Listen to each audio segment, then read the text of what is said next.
Hello the channel, hello the Play MFL channel this time.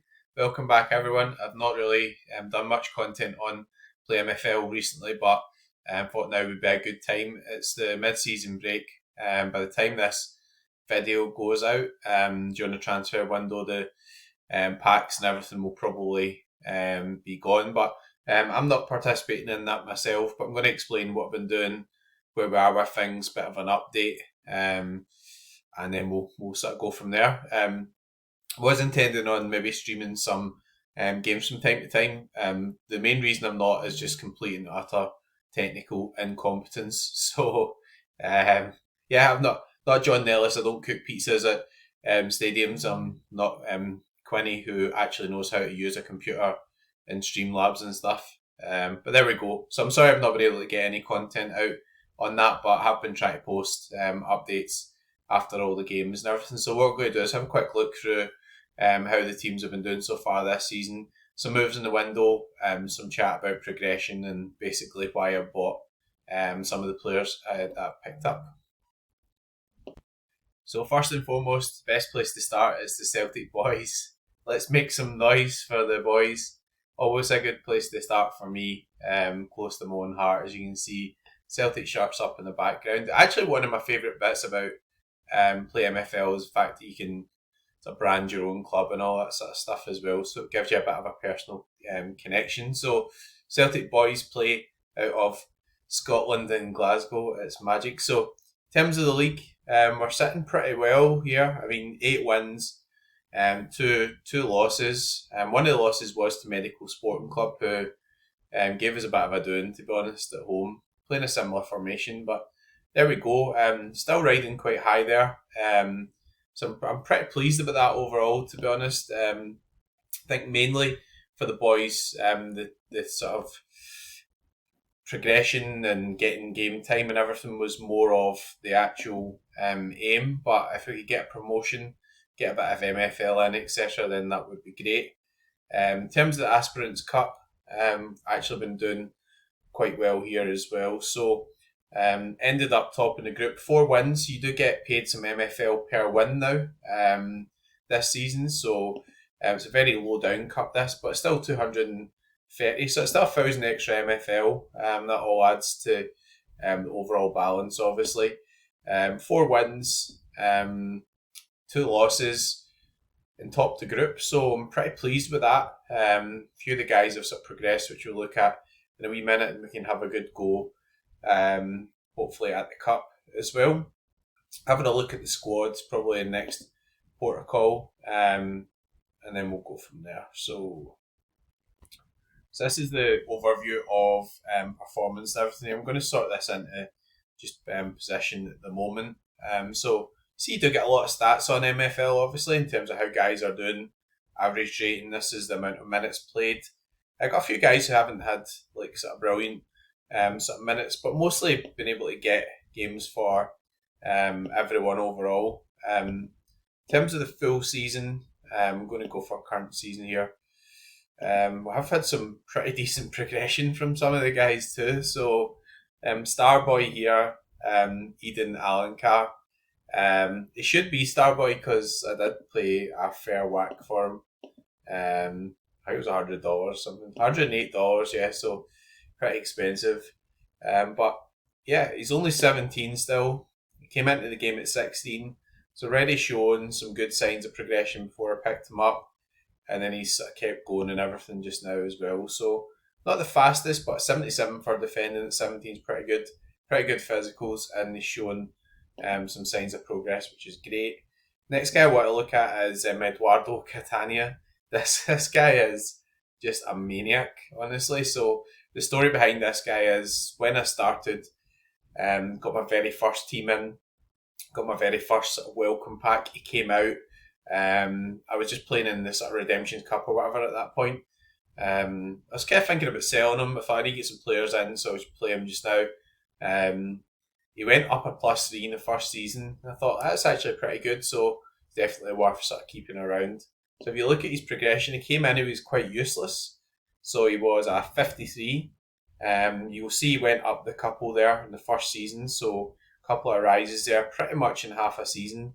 And then he's just kept going, and now he's all the way up.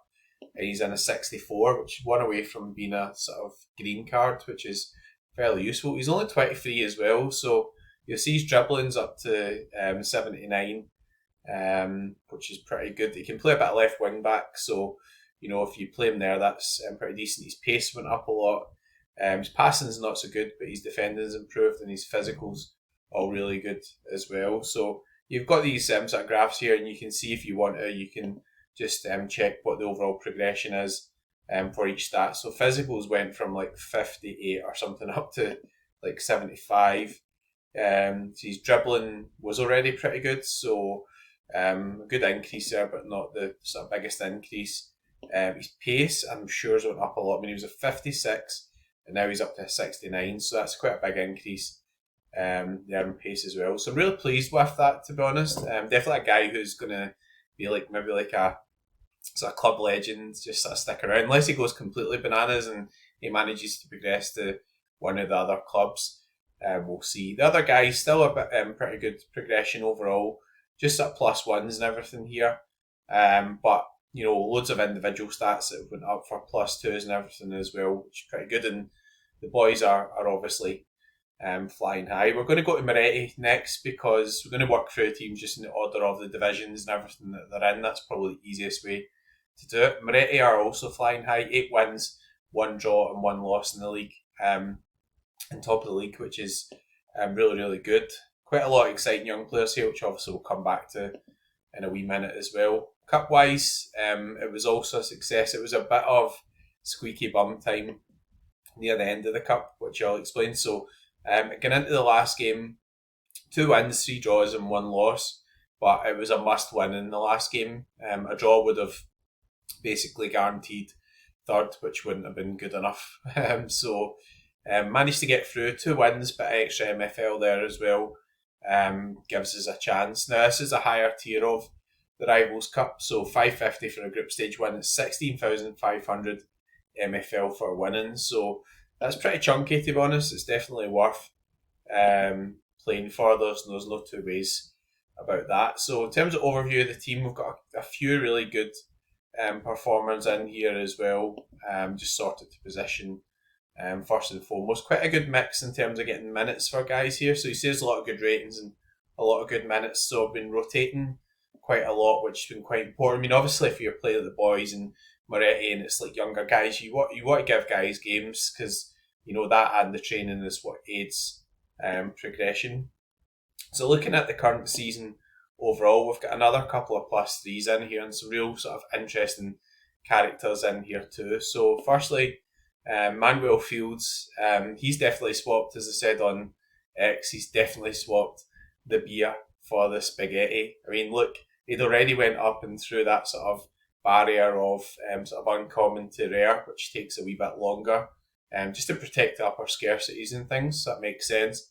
But I see now he's starting to go up that way, so that's pretty exciting. He's only come into the game at 20 and he's now only 22, so he's not had a lot of time in the game, and that's quite exciting progression for a goalkeeper. This guy is one of my favourite players that I hold at the moment. You'll see why in a wee minute. So Bjorn back now. Disclaimer: I did pay a fair amount of money for this guy.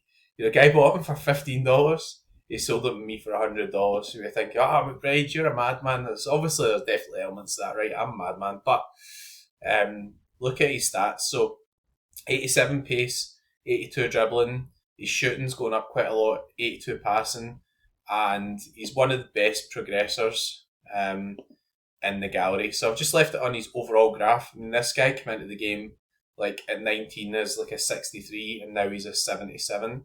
But look at the amount of progress he's had all the way up here until 22, and he's now a 77. So, okay, I've paid $100 for him, but many rares go for $100 anyway, and I was expecting when I picked him up right about this stage with the progression he's having that he should keep going. So it's quite interesting. Obviously, you could get some guys who might stop at some point, but if you read the white paper and everything, if you're new to the game, have a read through that and just look at the graphs and everything and try and work out what's going on in the game with progression. When we get to the end and we'll go through all the teams, I'll give you some more thoughts on it. I've got a few more maniacs to show you, but pretty good progression all around. I really like this guy as well. He's just progressed a wee bit just now. Again, he's a guy who I've paid like $99 for, so it's a pretty penny really. But came into the game at 16, showed a lot of sort of good progress. It's really gone from like a 65 to a 73, and he's still only 19. So that type of progress at that age is pretty good, which I said I'll come back to a wee bit more later on when I give you some thoughts on progress. Dublin, so Dublin were going great guns. Wee bit of a sticky spell more recently, so possibly a bit unlucky to get beat by Cope Mariners. I mean, played pretty well in that game and a bit of a mugging maybe. A draw probably would have been a fair result. This result was just bonkers. Like Roma are bottom of the league. They hadn't like beaten anybody. I don't know how I managed to get beat by them. Like they're not even on the screen. They're so far down they're not even on the screen. 4 points. 3 of them came from Dublin. I've no idea how they beat me. I mean, like tactics wise, that was just a bit of a freak result. But sitting really well, obviously second position. Cold Mariners to play away in the run-in, so that'll be a tricky game after being beat the last time. But yeah, it is what it is. In terms of players, no, hang on, we need to go back and have a look at the Cup. Cup's been a good success actually in all teams, so pretty pleased with that, and one of the reasons why I wanted to cover it off. It feels nice to be firing and get quite a few good chances. Collett here, who plays a winger, has got 6 goals in the Cup, so that's amazing. I mean, he's not even, well, he's a right winger, so it's obviously going to end amongst the action, but he's not a striker. So Dublin won the Cup, 4 wins, 1 draw, 1 loss. Some good teams in here as well. Pereira didn't do very well, obviously, minus 27. But San Francisco and Oktoberfest were pretty good, and see it's all finished quite closely, albeit won the group. So pretty happy about that. Should have a reasonable path through as well. So looking at the team and everything here, a lot of nice ratings as well. Pretty happy overall minutes. Got a few guys who haven't played as much. Lars Moll's just been transferred in from Celtic, so just started moving some guys about just to optimise things a wee bit as well. You'll see why I've kind of moved some guys about once I go up to Celtic and once I go up to Vienna, who are up in silver. Progression wise, so in terms of the current season, nothing too outrageous, but this guy's my favourite centre back at the moment. Again, paid a bit of a premium for him. I don't know why that keeps doing that. Sorry. 137, so he's gone for like 37, 45, 92, 137. Maybe I'll sell him one day, I don't know. But yeah, he's got pretty good stats overall. He's only 20, 6'4", 6'4" Brazilian centre back. Brilliant hair, doing much better than mine's obviously. 85 defending, 77 physical. His passing's improving.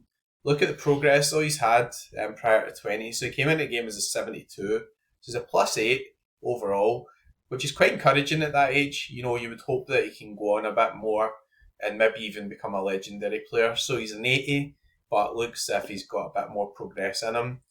His centre back pairing or partnership, pretty similar profile overall. And again, a guy who's progressed a bit. So come into the game at 20, he's come in as a 70 and he's up to 79. So both got similar progression, although only 20 years old. That is like quite exciting. Might just have a low prime age. He might just be going up quite quickly. You don't know, but the thought's always there. Could he be an absolute, cracker? And he's already very useful. Obviously, Dublin are doing pretty well, getting lots of good results as well.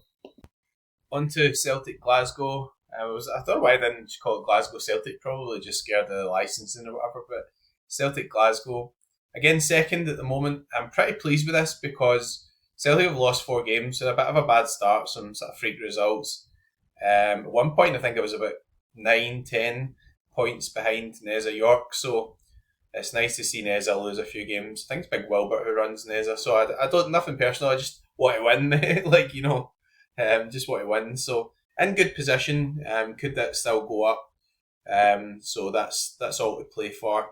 Reasonable run coming up. Got Strasburgers and Neza to come, so they'll be real crunch fixtures in the run-in. Cup-wise, again, pretty good. In fact, even better than Dublin, I think. So um, Celtic topped the group as well, but we had actually qualified with one game to spare, which was magic. 4 wins, one draw, and one loss, 13 points. This cup's a lot bigger actually, so it's tier 1 of challengers, which is 45k for first, and already 4 times 1600 as well, which I think is 6,400 MFL. So if my maths are correct. So that is pretty good overall. Let's have a look at the squad here as well. So I've made a wee bit of a move in terms of the squad, and then we'll have a look at the progression and everything. I'll filter it to strikers, so I've moved Gibbs down from Vienna. He is an 81, one of my favourite players in the game at the moment. I got this guy from my rare pack that I had sort of saved up my MFL from in terms of winning previous leagues. So he came in at 19, he came in as a 79, now he's up to an 81. Really nice profile, quick, good at shooting, strong overall. So he's progressing a wee bit. As I say, he's only just come into the game at 19 as well, so it's only his second season. So he's going to really bolster or help Celtic, I think. So I'm pretty pleased with that. I say we'll look at Vienna and I'll show you why I've moved them down. In terms of the current season, this guy is just a maniac. Like, I nearly sold this guy. I mean, it's a running joke in the Ramble Discord that, like, you know, I'm like, oh, the guys are getting like 24 or whatever, so getting too old and that, you know, just sort of laughing. But, you know, if you are kind of new to the game, in terms of player ages, a bit more like, well, it's not like dog lives, but it's quicker. So, like, seasons are 4 or 5 weeks long, and obviously, with the seasons like being quite condensed and then the transfer windows, you know, it's not like real life. So if you get a guy at 20, you're not waiting another 10 years in real life. You're only really waiting like just over a sort of year and 3 months or whatever, something of that region, year and 4 months, something like that, before they're kind of potentially ready to retire. But I mean, this guy, like, you know, I don't think I bought him at this point. I think he was already just going up. But yeah, he sold initially for $25. I paid $60 for him in November. He was already quite quick. He was a good defender, etc. So, you know, that's what sort of brought me to him. And he was quite young, obviously, at that point in terms of overall age. But I mean, progression wise, like, he looked like he's obviously went up to being a rare. And he hits these wee growth spurts, you know, like just hits these wee spurts where it's just like you think nothing's happening. And he goes, woof. And again, he's had a really good run just now. So he must be sort of round about his prime age, I think, at the moment. He's at 83, which is quite good for the division that Celtic are in. 89 pace, 89 defence, 78 passing. A lot of these stats have improved quite a lot. You know, sometimes just like this week he's up +3 or something for passing just in a week, which is just a bit wild. So he's like basically nearly the best right back in my agency, which is a bit mad. Vergara, another guy I quite like. Pretty sure this guy also came out of pack, so I don't think it was the MFL. I think I just like paid for a pack. And again, he's only 23, 90 for passing, really quite solid overall stats. And then coming in at 21, he's only been in the game 2 years, and he's already went up a wee bit as well. So who knows, maybe he'll hit one of those growth spurts and everything there. So Celtic are looking pretty good. This guy, Dominic Cowley, I moved down from Vienna. Not as much of a progressor, but he's come into the game at 19 and he's went up a fair whack, I suppose.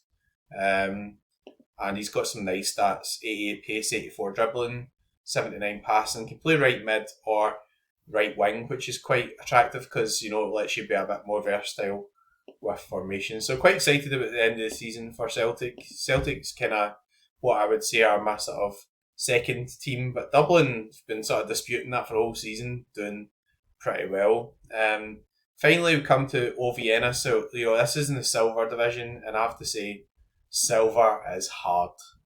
I mean, this guy Omegang, like, honestly, the team he's got is just like let's just have a look at it. Right, this is what you're up against.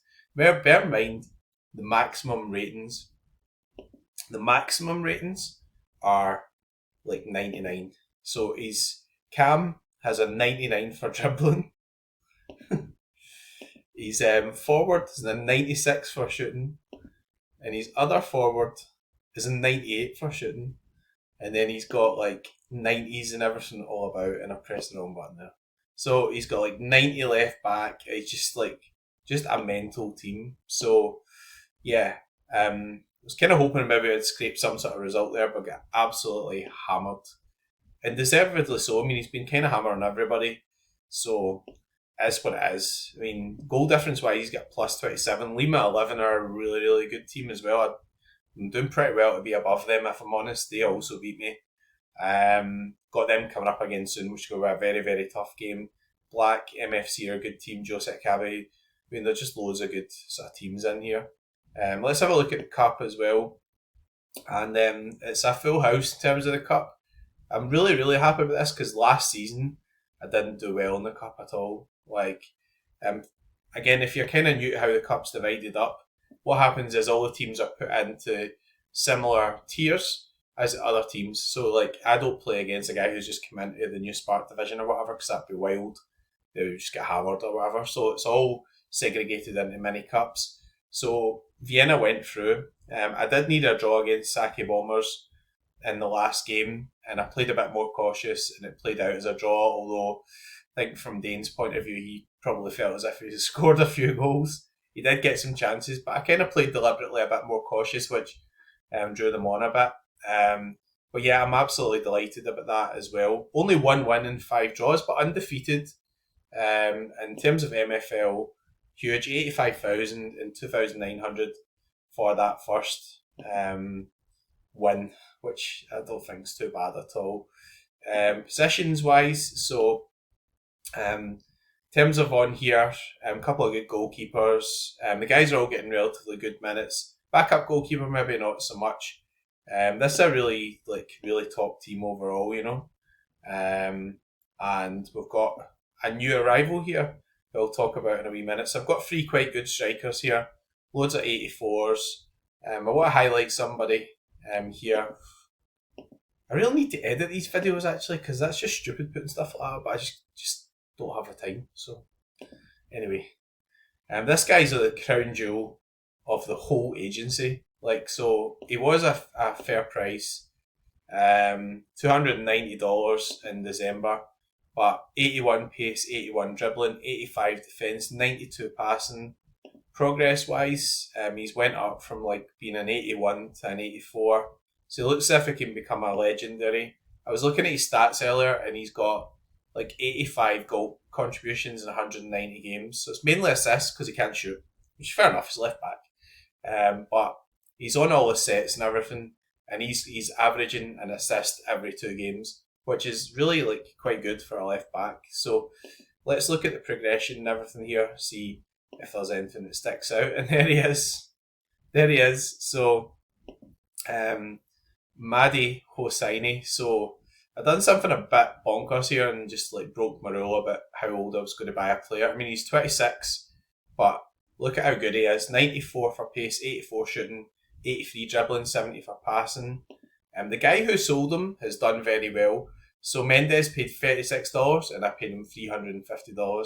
Good game, Mendes. I don't think you'll be watching the channel from Spain and won't understand any of my Scottish. But yeah, brilliant sale. So why have I paid all this money for this guy? Look at his graph. So he came in as 24. He was a 65 and then he just went a bit berserk. So I mean, the progression he's had is incredible. First season he was up to a 73 and then or 74 and then he's flatlined. You'd expect that because it's harder to get from 74 to 75 because you're going through the tiers, so it's a bit slower. And then he's went away up like this just now. Then he's a wee growth spurt. He's not done much since I've signed him, but it's only been like a couple of days. So yeah, it's a lot of money to spend on the guy, but I mean, like some of his progression has been bonkers. Like I'll show you shooting, right? He's like +8 this season for shooting. So he started the season as like a 75 or something like that. And now he's like an 85, somewhere in that region. So he's up like 8 or 9 or whatever just this season for shooting. So he is a bit older. I'm hoping he'll play on a bit. And he's going to be a weapon, obviously. 94 for pace, something you can definitely sort of work on. All these guys are all stacking up here because all the 84s, because it's quite hard to get into the legendary tier. So I've got all these guys who went up a bit, but they've all sort of stagnated a wee bit. But I think Oliva's going to hit that legendary soon because he's still a wee bit of progress. And the other guy you've been quite pleased about is Fabiano Amaral. So Fabiano has been playing at Celtic actually, but he's improved a lot, and I've had to move him up to Vienna. 91 passing, 89 dribbling, 86 for pace. Other thing you can't see here is an RM right mid on the card, but he is actually at left wing. He's an 87, so just one of the anomalies of the game. You also have hidden ratings and things. So though he's an 83 in the card, he's actually not an 87.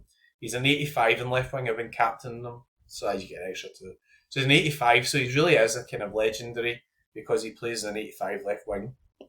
Progression wise, again, if you look at his overall, kind of interesting, right? Like obviously he's a late developer because he came in at 22. He's not went up much. And then he's hit like 24, 25, and he's like all this progress up here. So he must be round about his sort of prime age or whatever just now. So I don't think he's going to go too high, but when you get to your prime age, and according to the white paper, you've only reached 80% of your potential. So I think he will hit legendary, but I'm not really too bothered. Like he is already a legendary card in connection with that left wing slot. So effectively my first legendary, but I'm not going to call him my first legendary until I can actually see that change on the card. So the final thing I want to do is come back to the overall agency, and we'll look at performance, progression, etc. Mainly progression because that's my favourite thing really to look at. So you see I've got a lot of guys who are heavily progressed. Now, I've spent a lot of money obviously on younger players. If you look at the white paper, it does say that on average, the younger a player comes into the game, there'll be a bigger difference between their actual rating at that point and their potential rating. Now, that's just on average, because you should be duds, you should be rubbish, or it could be amazing. So you just don't know. There's no indication. It doesn't tell you what the potential is. It's hidden. It's in the background. So what have I been doing? I've bought this guy, who is bonkers. I mean, he's come into the game as like a 46 or 47 at 22, and in 3 seasons he's up to a 79. So I bought him also from Mendes. He was a pretty penny as well, $195. So he was a bit more expensive. Well done, Mendes, by the way, $12. Mendes obviously buys a lot of cards, and he's done pretty well with a couple of like real good progressors. But look at the stats. So he's a plus 30 at 25, 14 passing, plus 25 for dribbling, plus 21 for passing, plus 11. You can see this. He's plus 42 for defending. 42. That is bonkers, man. So this guy's still with Mendes Club. He's not been released yet. So he's going to stay until the end of the season. Then he's going to join one of my teams. Hosseini we've had a look at. I say I paid a lot for this guy as well, but he's ready, I think, for silver. I think he's probably pretty much a gold player with him being sort of 94 for pace. I think that's pretty deadly. I also picked up this guy, Nicolas Ramashvili. Again, he was a wee bit expensive, but progression-wise, he's come into the game as a 56-57 at 19. 3 seasons and a half, he's a 74. So, he's a plus 17, he's plus 15 for pace, 21 for dribbling. I don't know about you guys, but I'm having fun with this. Like, if you play MFL and you understand progression and getting that sort of like email through, or get in, checking and training in the mornings, any of my stats progressed or whatever, kind of is the ultimate. Like, you have guys like they're just like doing really well in your agency, getting better, going up, thinking about, could they go up more? Could they be my first legendary? So I have paid for it. This guy, and even back, I've paid quite a lot. But Catania was in a welcome pack. It's like a couple of dollars. Ochai was like $60. Brought him in as just a normal, uncommon card. Even this guy as well, Holzer. Now, this guy is worth like $400 or $500 at the moment. I did pay a good amount for him because he was quite young, paid $110, but he's 4x'd in the time where I've been in the game. 93 for dribbling, 88 pace, 85 for passing. He's just so really effective as a left winger. He can play left midfield, but he's not an 84 for a left midfield. And look, he came into the game at 19, and then he's sort of had steady progress, and then he's sort of shot up now that he's stopped just now. But that's natural because he's hit 84, so it's going to be harder to get into the legendary tier. So you expect this to flatline. But I'm hoping if he does break through that at 22, if he gets through it soon, his prime age is still not there yet or whatever, and he's going to go on to be like a high 80s, maybe a 90s, like who knows, dead exciting stuff. So obviously I've paid a lot of money for some of these guys. You don't need to come into the game and do that, but look at what Mendes has done. Like, he's bought loads of guys at like $10, $20 and stuff for on his teams. He had a few guys where their graph would absolutely take your eye out if you get hit with it. So there we go. That's an update on what's been happening so far. I've moved myself down because the banner's getting in my way, and I know you all want to see my baldy head. It's even the sun's out in Scotland again, honestly. Like, shadows in the room. Incredible. So if you are new to the game, Sorare's done... it's Sorare? MFL? Oh no. I'm going to get cancelled now. MFL. Doing really well. I was thinking about the Spark division, that's why the S was in my head. So Spark's been added. That's a new league for incoming licenses. It's $80 for your club pack, so you can mint your license. $10 for your first couple of players. Then obviously you can loan guys in, or you can spend a bit of money on the marketplace and pick up some players. As you can see, some of the guys who have become proper good, proper valuable in the game have started as $10, $15 players. And that's why one of the reasons why everybody proper loves it. So hopefully at some point I'll be able to bring some in-game content. I'm not very good at the old live streaming. I'll maybe do some stuff with Quinny. We're on Go Fuck Fridays. If there's any games on, we usually get them up on the screen, let people sort of watch along, get a bit of experience of the game. Again, thanks for watching. If you do want to sign up, do have a sign up code. I can send that to you. It's on X, it's on the channel and everything as well. If you're going to join, you're as well using somebody's code. If you don't use mine, use Quinny's, Nepen, the Z, Nepenthe, I don't know. I can never pronounce his name. One of the guys in the Ramble Discord, the Ramble code, whatever, just use a code, because once you buy a club pack and your starter pack, you get a free player. So, it's a free player, you don't want to give that away. And obviously, if you do use the code for myself, then it supports the YouTube channel. So thanks again for watching. I'm loving playing MFL just now. I've definitely spent too much money on it this week. That's another point, but I'm enjoying spending my money on it. I'm enjoying playing. I'm enjoying trying to win. Hopefully we'll be bringing home some trophies at the end of the season. We'll end in customary fashion, because we always do in the channel. Good luck. Go fuck.